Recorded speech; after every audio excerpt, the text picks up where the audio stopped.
Okay, we're with Mr. Munas. We're in Barawala, Sri Lanka. Mr. Munas is considered kind of a legendary cutter here in the country. People from all over Sri Lanka come just to see him, just to cut fine, large stones. He has more than 50 years experience. He's really considered the master.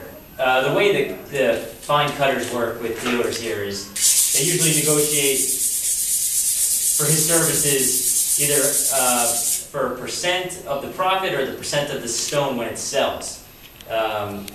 Even though Mr. Munas seems to have a very simple life and doesn't seem to lavish himself with fine things, he makes a tremendous amount of money. Just this one pink star ruby or pink star sapphire that I have here, he's going to be paid $5,000 US for cutting this stone after when it sells. There's standing offers of $85,000 for this stone. The owner wants $100,000. Mr. Munas is going to get $5,000 just for cutting it. To center a star on a stone is something that takes great skill, great experience, and a tremendous amount of talent.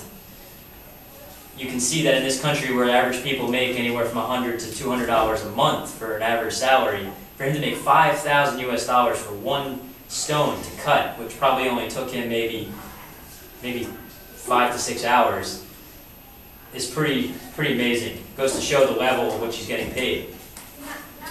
I guess you could equate him to the finest attorney in New York or the best stockbroker in London. He's an extremely skilled craftsman, and he gets paid a tremendous amount of money for it. So to explain how this is done, it's pretty rudimentary, it's pretty simple.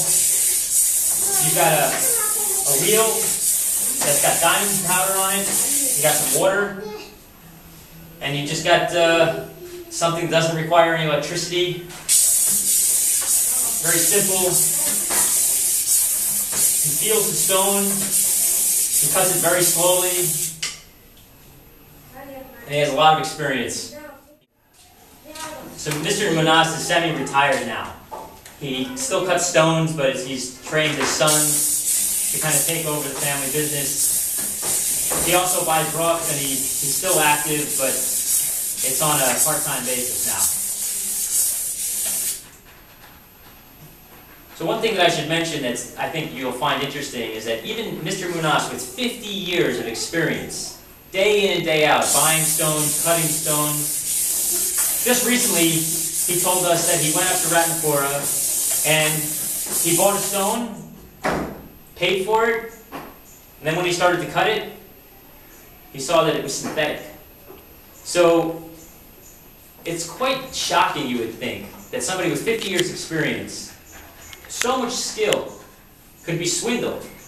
And it goes to show that no matter how much experience you have and how much you trust somebody, there's still a need for science, and there's still a need for validation and clarification on what you're considering to buy. If you can't test the stone for 100% confirmation that it is what it is, you can never be 100% sure you know what you have in your hand. So, buying from a reputable company that tests their stones through advanced instruments,